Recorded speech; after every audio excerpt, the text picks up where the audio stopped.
Everyone welcome to my channel வாவ்தர்ஷ். இன்றைக்கி நம்ம சேனலில் என்ன பார்க்க போகிறோம்னா, இன்றைக்கி ஒரு புது ஃப்ளாஸ்க்கு மில்டன் அது வந்து எப்படி வாஷ் பண்ணுறதுன்னு பார்க்கலாம். அதில் வந்து பேட் ஸ்மெல்லாக இருக்கும். ஸோ அந்த பேட் ஸ்மெல் எல்லாமே எப்படி வாஷ் பண்ணுறது, லாஸ்ட்டில் ஒரு சூப்பரான டிப்ஸ் ஒன்று சொல்ல போகிறேன் சிம்பிளாக வாஷ் பண்ணுறதுக்கு. ஸோ வீடியோ கடைசி வரை பாருங்கள். வாங்க வீடியோக்குள்ளே போகலாம். இதுதான் நான் வாங்கியிருக்க புது மில்டன் ஃப்ளாஸ்க்கு. இது கூட நார்மலாக வாஷ் பண்ணுற மாதிரி லிக்யூடாக சோப்பை யூஸ் பண்ணி வாஷ் பண்ணி எடுத்துக்கிட்டு அது கூட 2 ஸ்பூன் சோடா மாவு ஆட் பண்ணிக்கோங்க.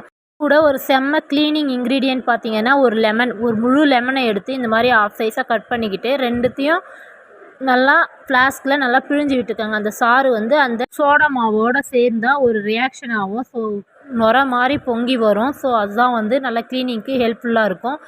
லெமனையும் இந்த மாதிரி புழிஞ்சு விட்டுக்கோங்க. புழிஞ்சு விட்டுக்கிட்டு இந்த ஃப்ளாஸ்க் வந்து 1 லிட்டர் எதுக்கும் இன்னொரு ஸ்பூன் வந்து நான் சோடா மாவு எடுத்துக்கிட்டு இதோட வந்து நல்லா சுடு தண்ணி காய வச்சு கொதிக்க இது கூட வந்து ஆட் பண்ணிக்கணும்.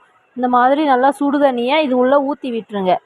ஹாட் வாட்டர் சுடு தண்ணி ஆட் பண்ண உடனே இந்த மாதிரி நல்லா புகையாக வருது. ஸோ இந்த டைமில் ஃபுல்லாக வந்து ஊற்றி விட்டுருங்க சுடு தண்ணியை.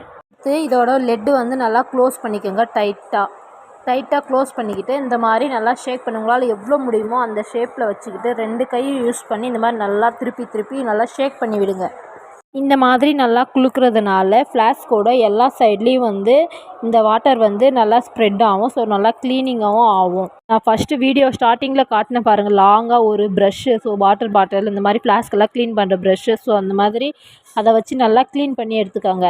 நல்லா இந்த மாதிரி குலுக்கிட்டு இதை வந்து டிஷ்வாஷ் பண்ணிவிட்டு மறுபடியும் இந்த மாதிரி வெறும் ஹாட் வாட்டர் மட்டும் ஊற்றி நல்லா க்ளீன் பண்ணிக்கோங்க. நான் லாஸ்ட்டாக ஒரு டிப்ஸ் என்னன்னு சொல்கிறேன்னு பார்த்தீங்களா, அந்த டிப்ஸ் என்னன்னு பார்த்தீங்கன்னா, நாங்கள் வந்து இந்த மாதிரி சீசனிங் இந்த தோசை தவா இந்த மாதிரி குழி பணியாரம் அந்த மாதிரியெல்லாம் வந்து சீசனிங் பழக்கிறதுக்கு வந்து இந்த மாதிரி சாதம் வடித்த ஸ்டார்ச் இந்த வாட்டர் தான் வந்து நாங்கள் ஊற்றி வந்து அந்த பாட்டில் வந்து ஸ்மெல்லு போகிற அளவுக்கு ஊற்றி வச்சு க்ளீன் பண்ணாலே சூப்பரான ஃப்ளாஸ்க் வந்து நீட்டாக க்ளீன் ஆகிடும்.